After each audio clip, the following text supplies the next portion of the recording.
दर्शकवृन्द नमस्कार। माउन्टेन संवादमा स्वागत छ। म प्रमिला खतिवडा। माउन्टेन संवादमा आज हामीसँग हुनुहुन्छ नेकपा एमालेका नेता साध्य बहादुर भण्डारी।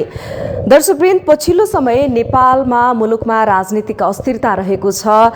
राजनीतिक दलहरू आफै विभाजित अवस्थामा पनि रहेको देखिएको छ। यो सँगसँगै यतिखेर नेपालको राजनीतिमा आन्तरिक किचलो समेत बढ्दै गएको बेलामा छिमेकी देशको चासो समेत बढ्दै गएको छ। खास गरी दक्षिणी मुलुक भारत देशमा अस्थिरता सँगसँगै भूमिका खेल्न अग्रसर रहेको विगतमा पनि विश्लेषण भइरहेको अवस्था रहेको छ। हामी माउन्टेन संवादमा नेपाल भारत बीचको लामो समयदेखिको सीमा विवाद र यो सँगसँगै पूर्व राजा ज्ञानेन्द्र शाहको भारत भ्रमण र भारतीय जनताको चासोको विषयमा केन्द्रित भएर उहाँसँग कुराकानी गर्नेछौँ। भण्डारीज्यू, कार्यक्रममा स्वागत छ। धन्यवाद। हजुर, मैले सुरुमै भनि पनि सकेको अवस्था छ।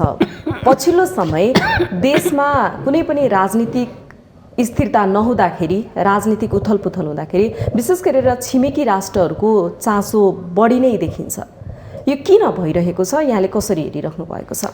अब छिमेकी राष्ट्रभन्दा पनि खास गरेर भारतले चाहिँ नेपालमा स्थिरता चाहँदैन भन्ने कुरा विगतको लामो समयदेखिको अध्ययनबाट देखा पर्दछ। 2007 सालमा दिल्ली सम्झौता भयो। दिल्ली सम्झौताको अवधिमा खास गरेर 4वटा पक्ष तत्कालीन अवस्थामा चाहिँ जवाहरलाल नेहरूको नेतृत्वमा दिल्लीमा राजा त्रिभुवन भए, नेपाली काङ्ग्रेस भयो र नेपालको चाहिँ राणा शासकहरू भए। 4वटा पक्षको बिचमा एउटा सम्झौता भयो।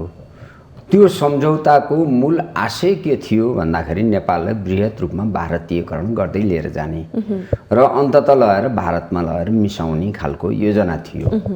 अब तत्कालीन अवस्थामा वल्लभ भाइ पटेलले त भनेकै पनि थिए।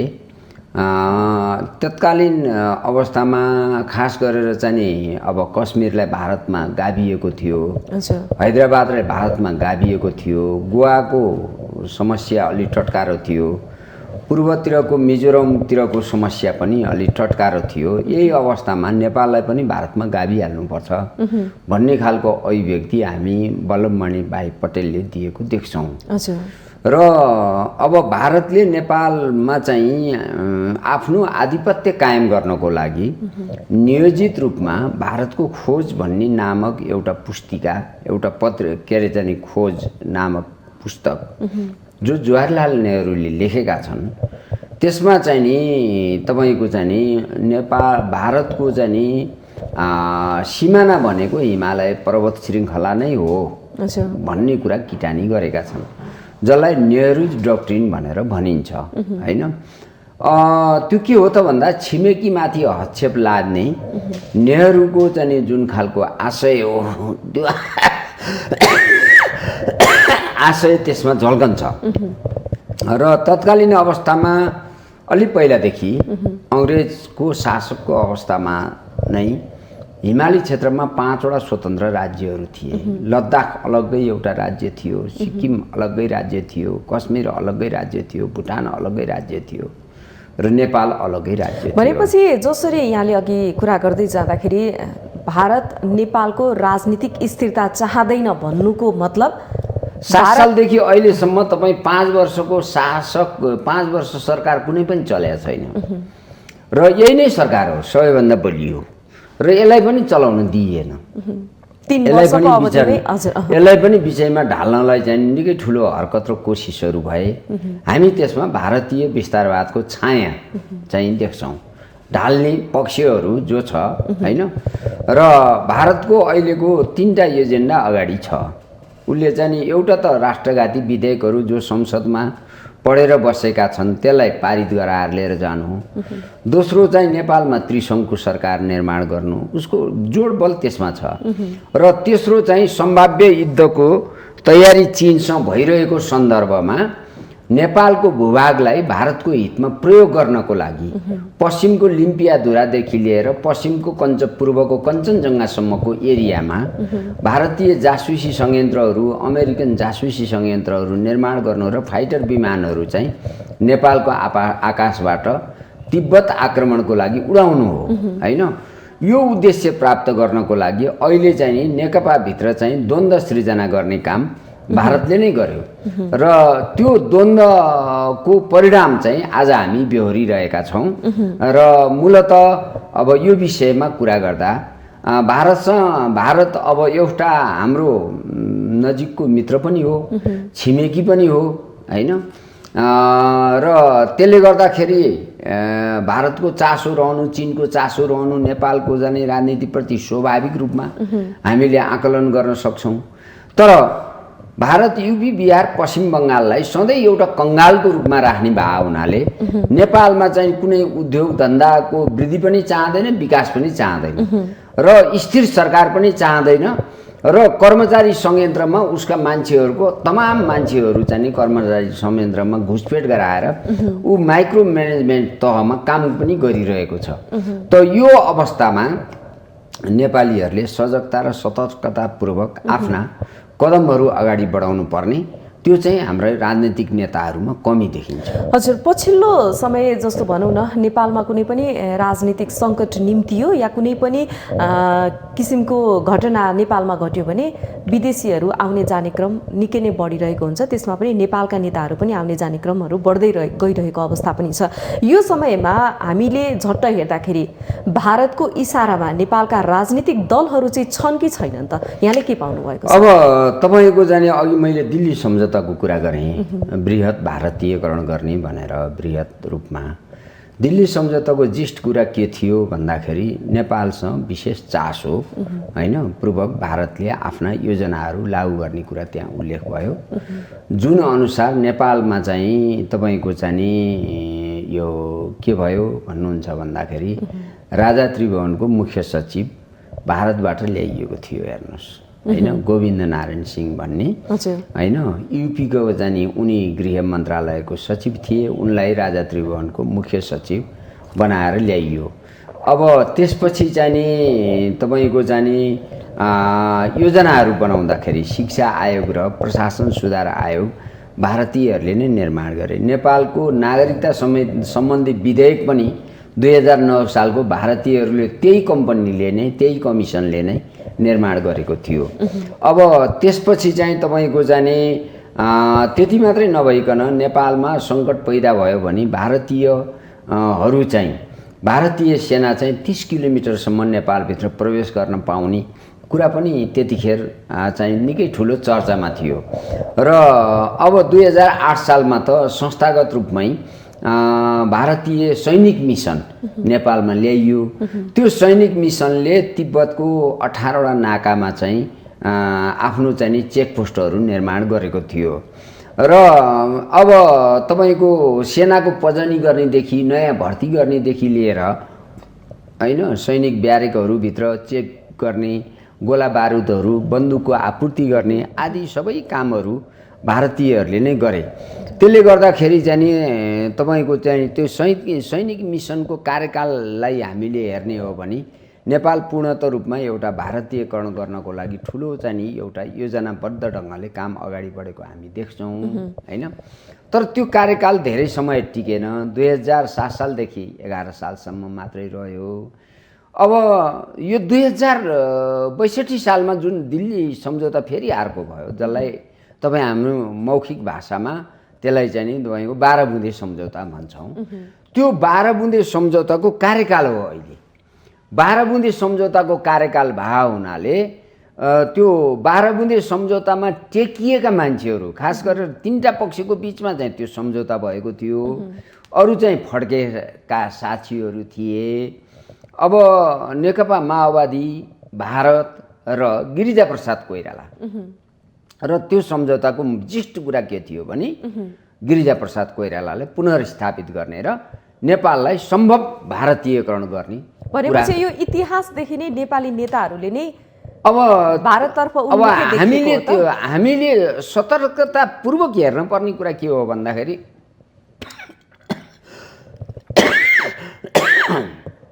किन यो कुरा भनिरहन जरुरी छ भन्दाखेरि नेपाली जनतालाई हामीले सत्य कुरा हामीले पस्किन सकेनौँ भने राजनैतिक नेताहरूले बेइमानी गरेको ठहर छ। त्यसकारण चाहिँ नि 12 बुँदे सम्झौताको जग के हो त भन्दाखेरि नेपाललाई फेरि वृहत रूपमा भारतीयकरण गर्ने नै हो। तपाईँको 40 लाख नागरिकता दियो 2063 सालमा, त्यो भारतीय नागरिकहरूलाई दियो होइन। त्यसको अहिलेसम्म लेखाजोखा भएको छैन र त्यसको चाहिँ नि तपाईँको त्यो सत्य तथ्य जाँचबुझ भएको छैन होइन। त्यसपछि चाहिँ नि 2064 साल फागुन 16 गते त नेपालको तराईलाई टुक्र्याउने गरेर होइन महन्त ठाकुरहरूसँग चाहिँ तपाईँको गिरिजाप्रसाद कोइरालाले नयाँ सम्झौता पनि गरे उनले। अब गिरिजाप्रसाद कोइराला भनेको हाम्रो नेपाली इतिहासमा यस्तो खालको पात्र हुन् होइन, जसले चाहिँ नेपाललाई 2048 सालदेखि एउटा अँध्यारो सुरुङतिर लिएर गए। 3 पटक उनी पुनर्स्थापित भए। एकपटक 2048 सालमा सत्तामा आएपछि सबै उत्पादनका संरचनाहरू भत्काउने काम गरे, उद्योग धन्दाहरू सबै नष्ट गर्ने, अनि किसानहरूलाई प्रोत्साहन नगर्ने, तपाईँको कृषि उद्योगहरू सारा नष्ट गर्ने, ध्वंस गर्ने र चाहिँ तपाईँको चाहिँ अनि त्यहाँबाट के गर्ने त भन्दाखेरि राष्ट्रिय अर्थतन्त्रलाई तपाईँको विनाश गर्ने त्यो दिशा गिरिजाले समात्नुभयो, जसलाई निजीकरणको आयाम भनेर भनिन्छ। त्यसपछि दोस्रोमा उहाँले जाने दोस्रोमा उहाँले जाने तपाईँको भ्रष्टाचारको जग चाहिँ हाल्ने सुरुवात गरे, जो अहिले पनि हामी भ्रष्टाचारको दलदलमा फसिरहेका छौँ। त्यो गिरिजाको कार्यकालबाट सुरुवात भएको हो। हुन त भ्रष्टाचार त्योभन्दा पहिला पनि हुन्थ्यो, तर संस्थागत हुँदैन थियो, व्यक्तिले भ्रष्टाचार गर्थ्यो। त्यसपछि त पार्टीले नै भ्रष्टाचार गर्न थाल्यो र चाहिँ तपाईँको अनि गिरिजाप्रसाद कोइरालाले लाउडा काण्ड, धमिजा काण्ड, सुडान काण्ड आदि जो काण्डहरू घटे नि, त्यो सबै काण्ड गिरिजाको पालामा घटेको छ होइन। यसको मूल थिम के छ भन्नुहुन्छ भन्दाखेरि नेपाललाई एउटा भ्रष्टहरूको मुलुकमा चाहिँ दलदलमा फसाइदिने होइन र चाहिँ संस्थागत रूपमा यसलाई भ्रष्टाचार गर्ने। र तेस्रो कुरा म भन्छु, तपाईँलाई यो कुरा अन्त्य गरिदिन्छु अनि त्यसपछि तपाईँलाई प्रश्न गर्ने ठाउँहरू पनि होला। अनि तेस्रो कुरा चाहिँ उहाँले चाहिँ नि राष्ट्रियतामाथि प्रहार गर्ने, बुझ्नु भने कि 57 सालमा नागरिकता विधेयक लिएर आएर 40 लाख भारतीयहरूलाई त्यतिखेर नै नागरिकता दिन खोजेका थिए। हामीले त्यसको विरोध गऱ्यौँ। त्यतिखेर चाहिँ तपाईँको सिमाना मिचिरहेको थियो, सुस्ता मिचिरहेको थियो, हेर्नुहोस् लिम्पियाधुरा लिपुलेकको क्षेत्र जाने मिचिरहेको थियो, पूर्वको महेशपुर मिचिरहेको थियो, तिलाठी मिचिरहेको थियो, बिरपर मिचिरहेको थियो, महाकालीको वरपरका छेउ सारा मिचिरहेका थिए। तर जाने मिचिएको कुरा हामीले जाने भन्न जाँदाखेरि उहाँले के भन्नुहुन्थ्यो भने क्वाइट डिप्लोमेसी इन्डियासँग चाहिँ क्वाइट डिप्लोमेसीको नीति अवलम्बन गर्नुपर्छ अथवा चुपचाप बस्ने, विरोध नगर्ने। यदि कसैले चाहिँ इन्डियाको चाहिँ सिमाना मिचिएको विरोध गर्छ भने त्यो नेपाली जनताको दुश्मन हो र त्यसलाई चाहिँ तपाईँको कठघारामा लानुपर्छ भन्ने खालको अभियानमा उहाँ लाग्नुहुन्थ्यो होइन। र पछि गएर त अब 63 सालमा त गएर नागरिकता पनि दिनुभयो 40 लाख भारतीयहरूलाई। भनेपछि चाहिँ नि उहाँ चाहिँ नेपाली राष्ट्रियताको हिसाबबाट त्यो प्रतीकबाट हामीले हेर्दाखेरि उहाँ चाहिँ तपाईँको नेपालको सिङ्गै मुलुकलाई भारतीयकरण गर्ने एउटा अभियानको अभियन्ता हुनुहुन्थ्यो र 2063 सालको 62 सालको दिल्ली सम्झौता अथवा 12 बुँदे सम्झौता पनि त्यही गिरिजाप्रसाद कोइरालालाई पुनर्स्थापित गर्ने सम्झौता थियो। र 10 वर्ष माओवादीहरूले जनयुद्ध गरे, तर माओवादी जनयुद्धको सार के निक्ल्यो त भन्दा गिरिजालाई पुनर्स्थापित गर्ने र भारत नेकपा माओवादी र गिरिजाप्रसाद कोइरालाको बिचमा त्रिपक्षीय सम्झौता भयो होइन। तपाईँको ख्याल राख्नुपर्ने कुरा के छ भन्नुहुन्छ भने 2007 सालको दिल्ली सम्झौताको विरोध गर्न नेपाल कम्युनिस्ट पार्टीले विरोध गरेको थियो, पुष्पलाल श्रेष्ठको पार्टीले, उहाँ महासचिव हुनुहुन्थ्यो। तर 2062 सालको सम्झौताको विरोध गर्ने त नेपालमा राजनैतिक शक्ति नै बाँकी रहेन, बुझ्नु भएन के रहेन। त्यसले गर्दाखेरि त्यसमा चाहिँ नि भारत अहिले खेल्न सफल भयो र अहिले पछिल्लो कार्यकालमा भारत चाहिँ तपाईँको सम्झनु पर्ने कुरा के छ भनेदेखि भावी दिनमा युद्धको चाहिँ तपाईँको चाहिँ ठुलो बादल मडारिरहेको छ दक्षिण पूर्व एसियामा, त्यसको स्रोत चाहिँ भारत हो। भारतकै कारणले यहाँ चाहिँ तपाईँको ठुलो गृहयुद्धहरू चाहिँ निम्तिन सक्छ। भोलि चीन र भारतको बिचमा युद्ध हुन सक्छ, पाकिस्तान र भारतको बिचमा युद्ध हुन सक्छ र त्यसमा नजानिदो ढङ्गले नेपाल गाँसिन सक्छ, दक्षिण पूर्व एसियामा जाने तपाईँको जाने बङ्गलादेश गाँसिन सक्छ।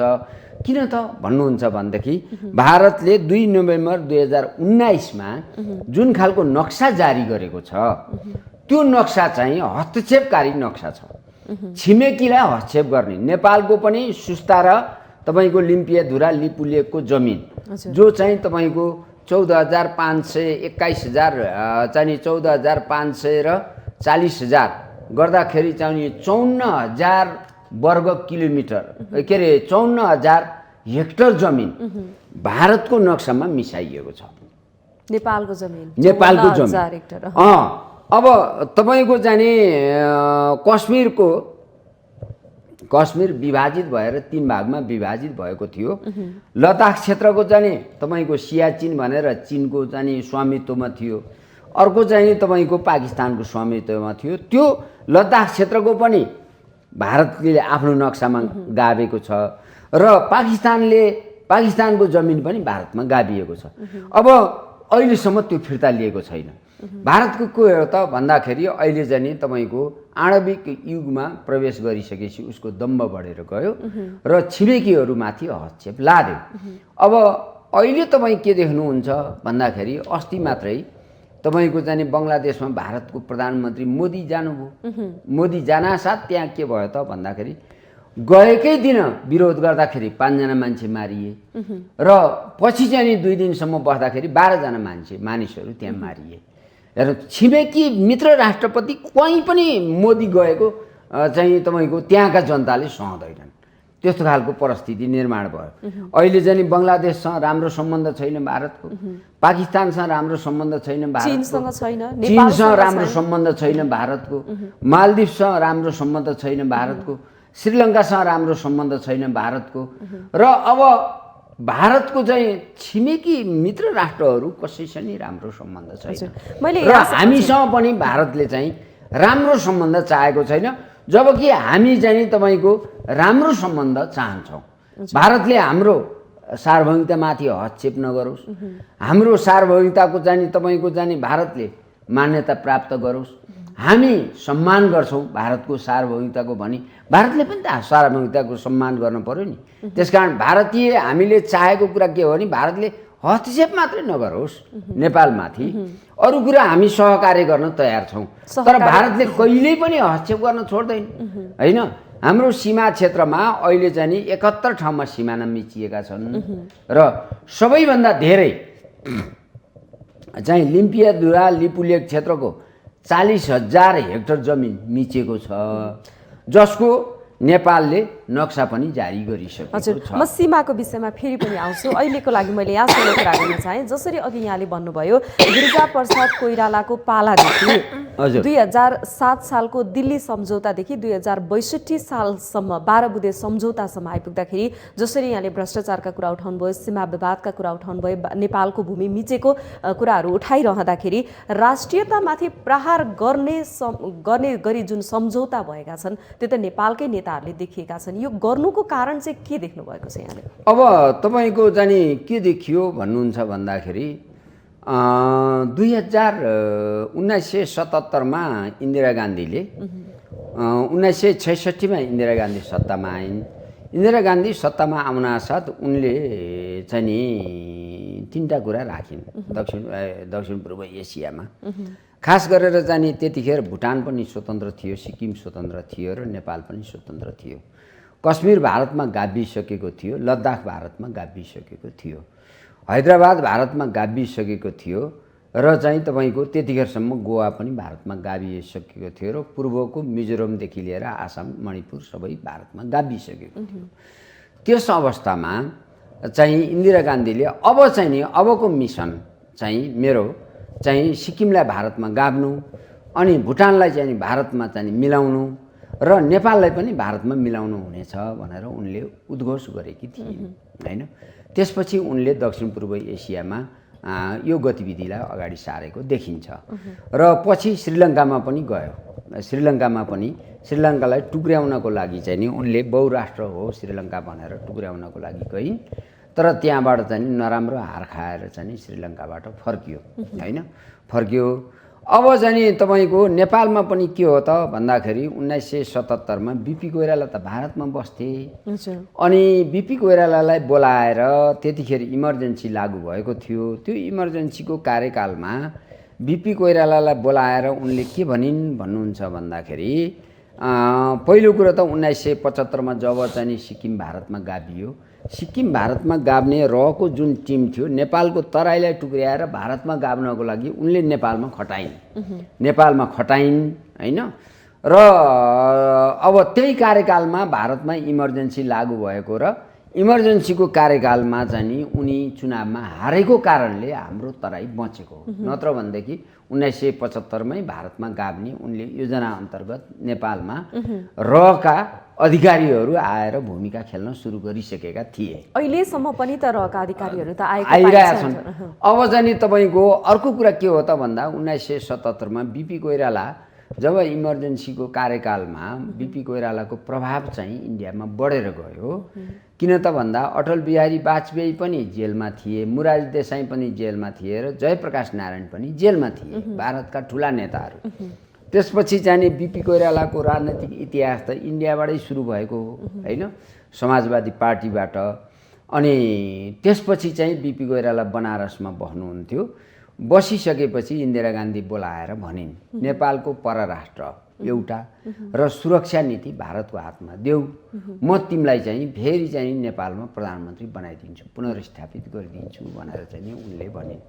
अथवा भुटानको जस्तो गरेर नेपालको परराष्ट्र र नेपालको चाहिँ तपाईँको यो चाहिँ विदेश नीति चाहिँ भारतको हातमा दिनुपर्ने उनको आग्रहलाई बिपी कोइरालाले सोझै इन्कार गरे र उसको अनुमति बेगरै भारतबाट चाहिँ तपाईँको मर्छु भने पनि बरु नेपालमै गएर म हाडछाला चाहिँ नेपालमै बिसाउँछु, फाँसी खाए पनि म आफ्नै देशमा फाँसी खान्छु, तर भारतलाई म आफ्नो सार्वभौमिकता सुक्री बिक्री हुने गरेर कुनै सम्झौता गर्दिनँ भनेर बिपी कोइराला चाहिँ कुनै सम्झौता नगरिकन फर्कनु हो। बिपी कोइरालाको त्यो महान काम हामीले सम्झाउनु पर्छ एउटा।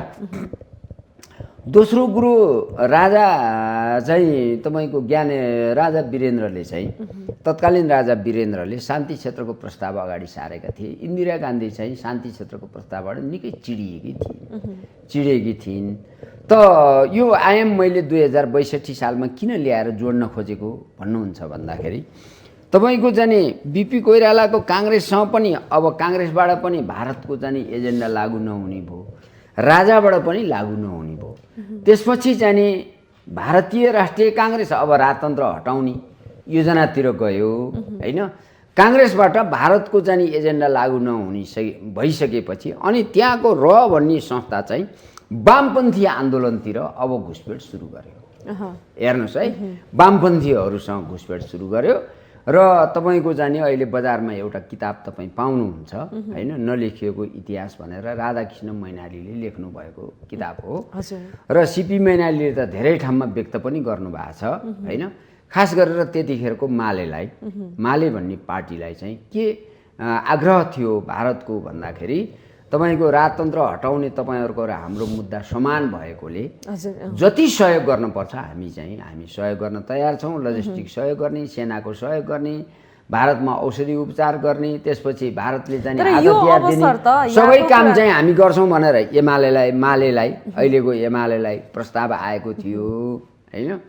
त्यसको सोझो अब कतिपय नेताहरूले त्यसलाई चाहिँ समर्थन गरे, कतिपय नेताहरूले त्यसलाई विरोध गरे। मूलतः चाहिँ मदन भण्डारीले विरोध गर्नुभयो, त्यो लागू भएन। लागू नभइसकेपछि हामी अब त्यही एजेन्डा कतै चाहिँ माओवादीतिर तेर्स्याएर भारतले चाहिँ आफ्नो भूभागलाई चाहिँ तपाईको निर्लज्ज छोडेर चाहिँ पछि चाहिँ सम्झौतामा लिएर गएर 62 सालको हैन दिल्ली सम्झौतासम्म पुर्याएको हो कि भन्ने आशंका गर्ने ठाउँ अब हाम्रो त्यतातिर छ एउटा। दोस्रो कुरा के हो त भन्दाखेरि हामी त्यति जानी तपाईको जानी तर जानी नेपाली कांग्रेस र राजतन्त्रवादीहरूसँग भन्दा भारतको भन्ने संस्था चाहिँ वामपन्थीहरूसँग चाहिँ धेरै चाहिँ नि निकटस्थ भएर काम गरिरहेको चाहिँ देखिन्छ। त्यसको लागि 5वटा किताब अहिले पढ्दा हुन्छ। हजुर, एउटा भनेपछि चाहिँ एउटा अमरभूषणले लेख्नु भएको इनसाइड नेपाल भन्ने छ, जो रहका अधिकारी नै हुन्। अर्को रहका अधिकारी चाहिँ तपाईँको जाने आरके यादवले लेखेको मिसन रह भन्ने छ, 2टा भयो। अर्को प्राध्यापक मुकेश कुमार सिंहले नेपाल, चीन र भारतको बिचको चाहिँ समस्या के हुन् भन्ने बारेमा एउटा अन्तर्राष्ट्रिय पुस्तक छ, त्यो तेस्रो भयो। चौथोमा जाने धेरै पुस्तक चाहिँ तपाईँको जाने एसडी मुलीले लेख्नु भएको छ। 5औँमा आएर श्याम शरणले लेख्नु भएको छ। यी 5वटा पुस्तक पढिसकेपछि नेपालमा भारतले के गर्न चाहेको छ भन्ने कुरा थाहा हुन्छ।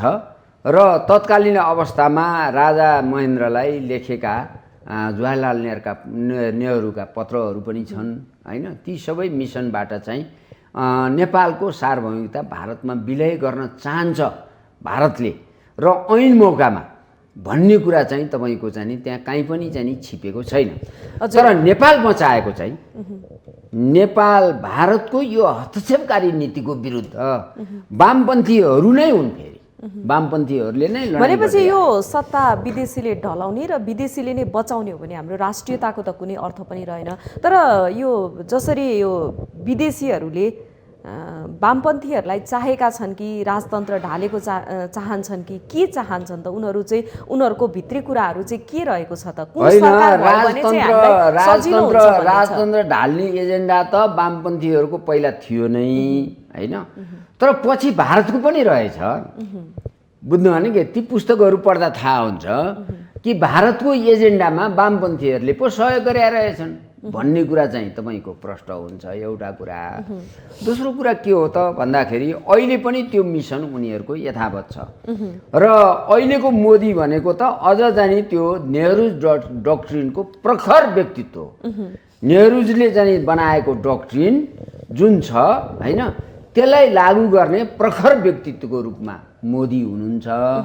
त्यसले गर्दा हामीले सजगता, सहजता, सतर्कता अपनाउनु पर्ने कुरा के हो भन्दाखेरि हाम्रा सीमा विवादहरू पहिला त हल हुनु पर्यो भारतसँग हैन। र त्यसको लागि अहिले चाहिँ तपाईँको जाने अब कमरेड केपी ओलीले एउटा राम्रो काम के गर्नुभएको छ भन्नुहुन्छ भने 2016 को चाहिँ मार्च महिनामा हुनुपर्छ भारत र नेपालको बीचमा एउटा इपिजी भन्ने संस्था खडा भयो। हजुर, इपिजी हैन। त्यो इपिजी भनेको चाहिँ के भने भारतका प्रखर बौद्धिक व्यक्तित्वहरू र नेपालका प्रखर बौद्धिक व्यक्तित्वहरूको बीचमा एउटा चाहिँ तपाईँको चाहिँ त्यो इपिजी चाहिँ गठन भयो। नेपालका 4 जना हुनुहुन्थ्यो, भेगबहादुर थापादेखि लिएर जाने सूर्यनाथ उपाध्याय लगायतका, राजन भट्टराई, निलाम्बर आचार्य हुनुहुन्थ्यो भने भारतको भगत सिंह कोसियारी लगायतका चाहिँ बिसी प्रधान र चाहिँ तपाईँको चाहिँ अब पी लामा लगायतका व्यक्तिहरू हुनुहुन्थ्यो हैन। त्यसले एउटा प्रतिवेदन दिएको छ।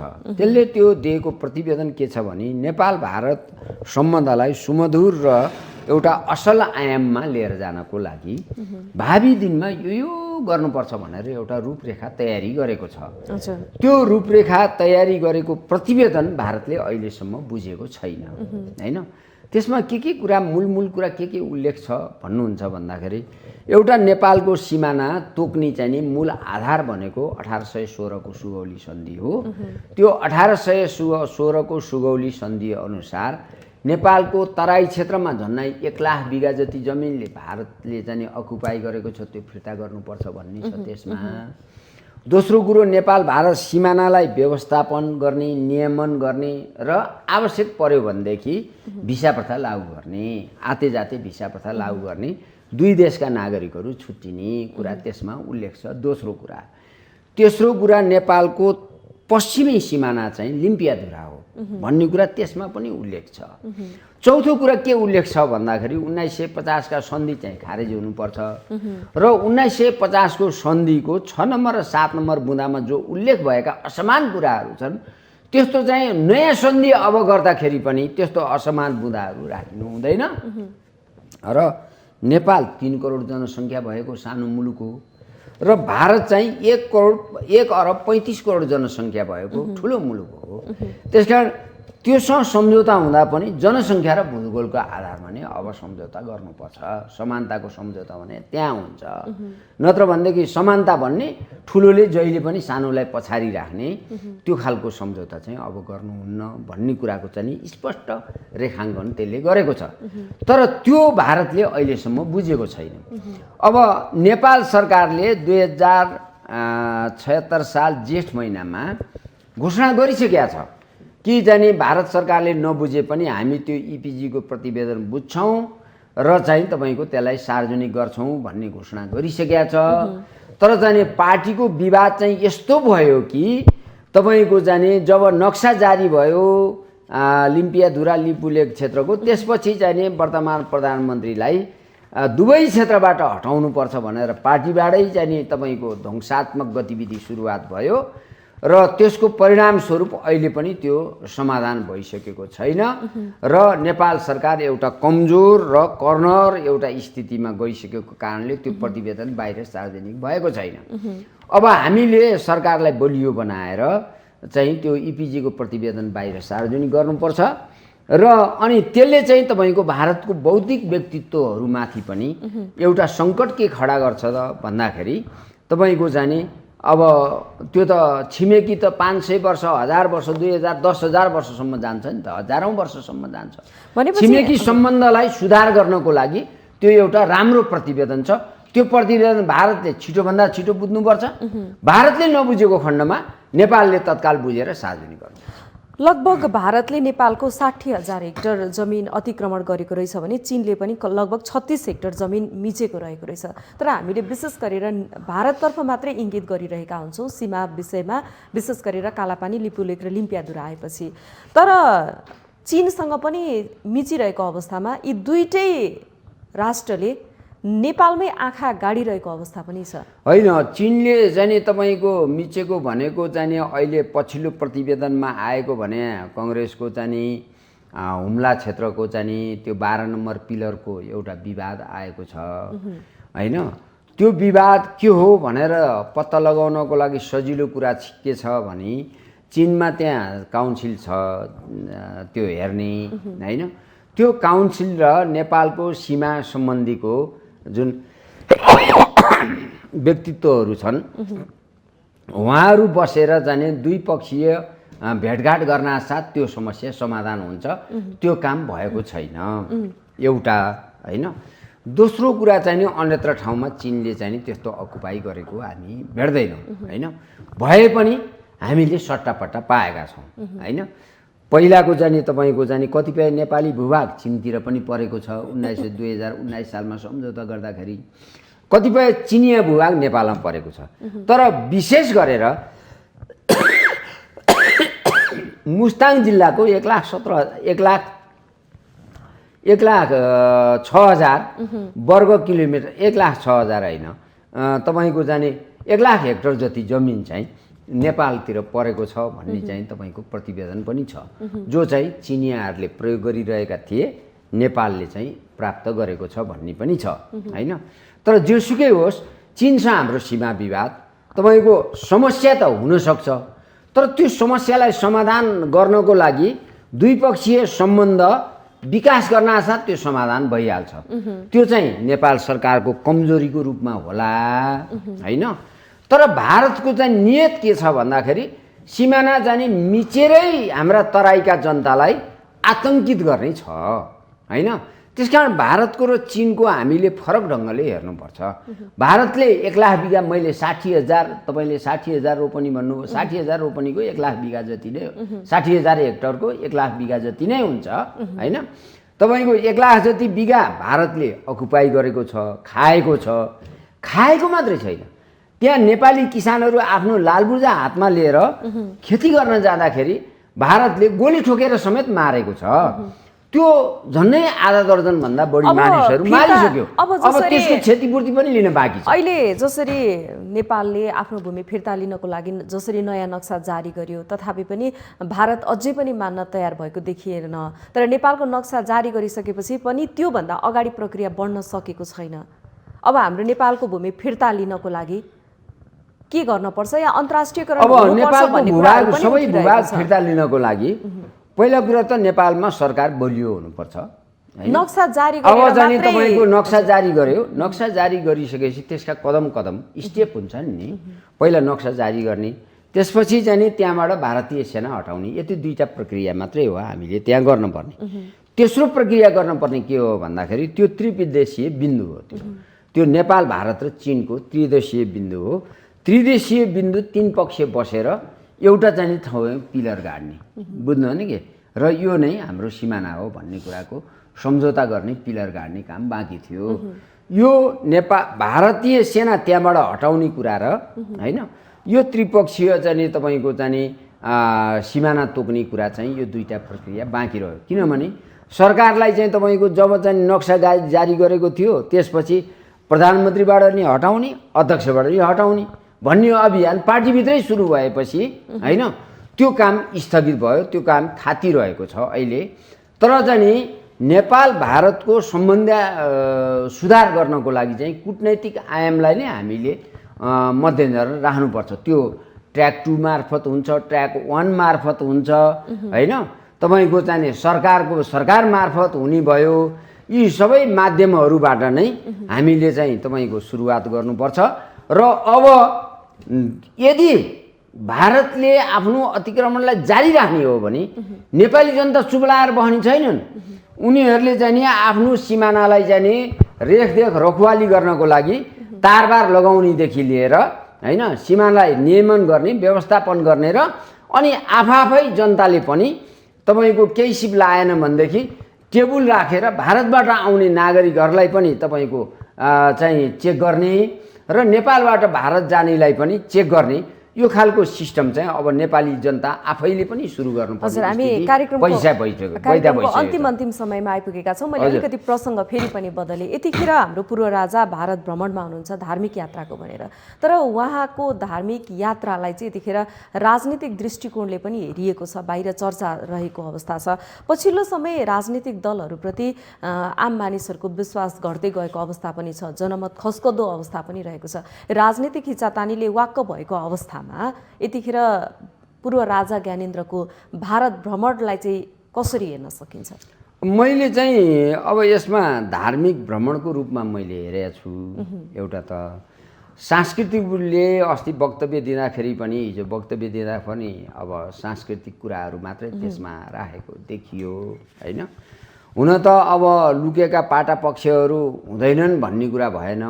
अब उनी पनि तपाईँको जाने 240 वर्षको राज खानदानको एउटा विरासत भएको र चाहिँ तपाईँको हिन्दू धर्मावलम्बीहरूको एउटा विरासत भएको कारणले गर्दाखेरि भारतमा हिन्दू अधिराज्य नेपालमा बनाउनुपर्छ भन्ने खालका थुप्रै आस्थावान व्यक्तिहरू भएको कारणले गर्दाखेरि अब त्यहाँभित्र केही न केही कुराहरू नलुकेका छैनन् भन्न त मिलेन होला हैन। त्यसरी आशंका गर्ने ठाउँ रहँदा पनि तर जानी यो चाहिँ भ्रमण चाहिँ नितान्त धार्मिक भ्रमण हो हैन। यसमा चाहिँ तपाईँको हिन्दू अधिराज्यको, हिन्दू राज्यको चाहिँ हिन्दू राजाको रूपमा चाहिँ परिभाषित गरिएको छ त्यहाँ हैन। र चाहिँ अब नेपालको परिवेशमा जब चाहिँ राजतन्त्र चाहिँ फर्किन्छ कि भन्ने आयामबाट तपाईँले सोध्नु भएको हो भने अब नेपालको संविधानले नै खुला गरेको कुरा के छ भन्दाखेरि 3-4 विषयदेखि लिएर अरू सबै परिवर्तनशील छन् हैन। र त्यसको लागि चाहिँ नेपालको संसदको 2/3 मतले चाहिँ तपाईँको पारित गर्नुपर्छ हैन। अब 2/3 मतले पारित गर्यो भनेदेखि तपाईँको हिन्दू अधिराज्यको रूपमा पनि यो परिभाषित हुन सक्छ भोलि, अथवा चाहिँ तपाईँको अन्य चाहिँ अब गणतन्त्र पनि चाहिँ तपाईँको चाहिँ 2/3 मतले चाहिँ गणतन्त्रात्मक संविधानलाई पनि फेर्न सक्छ हैन। तर त्यो सम्भावना चाहिँ अहिले मैले देख्दिनँ। त्यो सम्भावना कहीँ पनि छैन। अब मान्छेले कुरा काट्ने र शङ्का गर्ने ठाउँ मात्रै हो हैन।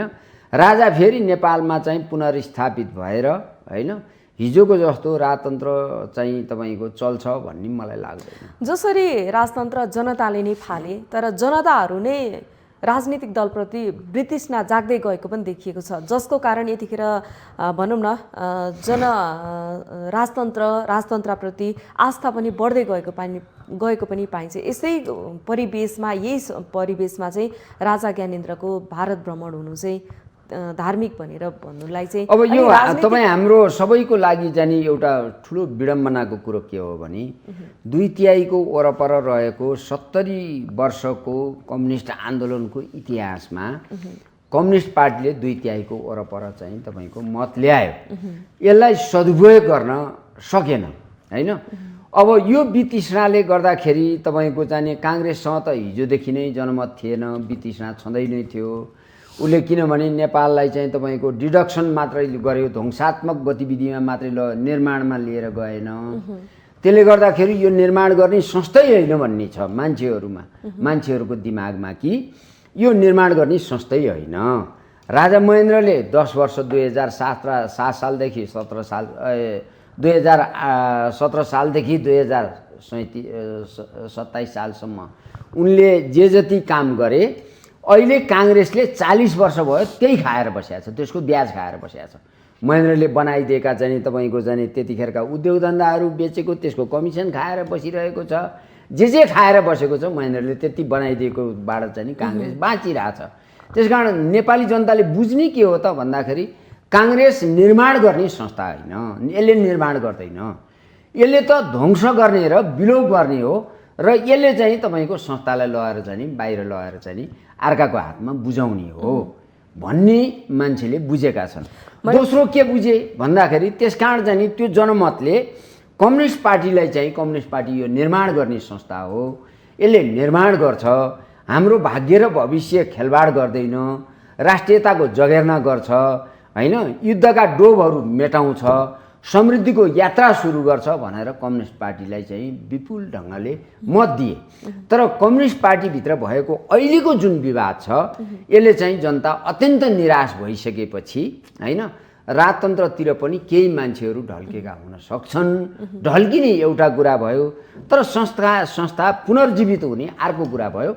मैले पुनर्जीवित हुने चाहिँ कुनै पनि आयाम देख्दिनँ।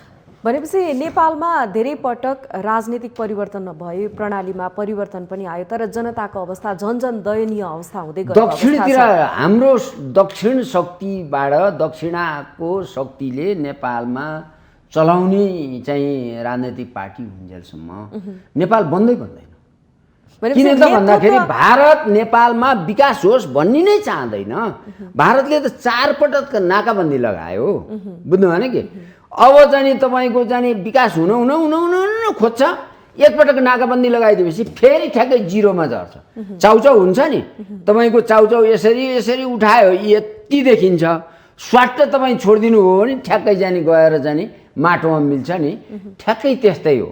भारत हामी दक्षिणतिरको आयाममा भर परेर कुनै राजनैतिक पार्टीहरूले काम गरुन्जेल र दक्षिणा शक्तिले नै हामीलाई चाहिँ विकास निर्माणबाट अगाडि बढाउँछ भन्ने राखुन्जेलसम्म नेपाल 1000 वर्षसम्म पनि विकास हुँदैन। त्यसकारण चाहिँ हामीले विकासको अर्कै गोरेटो थान्नुपर्छ। त्यो भने अहिले चीनसँग सहकार्य गर्ने हो। चीनसँग हामीले सहकार्य गर्न सक्यौँ नेपाल द्रुतर विकासमा जान्छ। किन हिजो महेन्द्रले पनि चीनसँग सहकार्य गर्नुभएको छ। हेर्नु न, तपाईँको चाहिँ भ्रिकुटी कागज कारखाना भयो, हेटौँडा कपडाको उद्योग भयो, तपाईँको चाहिँ यहाँ चाहिँ इँटा कारखानाहरू भए, पृथ्वी राजमार्गहरू भए, सबै चीनले खरबौँ रुपियाँको चाहिँ तपाईँको अनुदान दिएर नेपाललाई चाहिँ एउटा औद्योगिक मुलुकमा विकास गर्नको लागि उसले भरमदुर कोसिस गर्यो। तर बिचमा चीन चाहिँ स्ल्याकनेस भयो, बस्यो। चीनले चाहिँ सहयोग गरेन। सहयोग नगर्नासाथ ती सबै ढले र त्यो सबै चिज समाप्त भयो अहिले। अब फेरि चाहिँ हामीले चाहिँ नेपाललाई औद्योगिक मुलुकमा लाने, नेपाललाई समृद्धितिर लिएर जाने हो भनेदेखि भारतसँगको सहकार्यलाई हामीले जारी राख्नुपर्छ। तर हामीले मनमा के लिनुपर्छ भन्दाखेरि भारतले नेपालमा स्थिरता चाहँदैन। किन युपी बिहार पश्चिम बङ्गाल चाहिँ उनीहरूको चाहिँ दरिद्र हुन्जेलसम्म नेपालमा विकास भयो भनेदेखि युपी बिहार पश्चिम बङ्गाल उनीहरूको टुक्रिन सक्छ। त्यसले गर्दाखेरि भारतले नेपालमा विकास हुन कहिले पनि दिँदैन। हामीले विकास गर्ने हो भनेदेखि चीनसँग सहकार्य गर्नुपर्छ। चीनसँग हामीले चाहिँ तपाईँको त्यो खालको एउटा प्रोटोकलहरूमा पनि सही भइसकेको छ। अब तपाईँको जाने पारवहन सम्झौता पनि भइसकेको छ, कनेक्टिभिटी सम्झौता नि भइसकेको छ। नेपालका उद्योग धन्दामा सहयोगी भूमिका निर्वाह गर्छु भनेर चीनले पनि चासो व्यक्त गरिरहेको छ। व्यापक सहकार्यको ढोका पनि चीनसँग खोलिएको छ।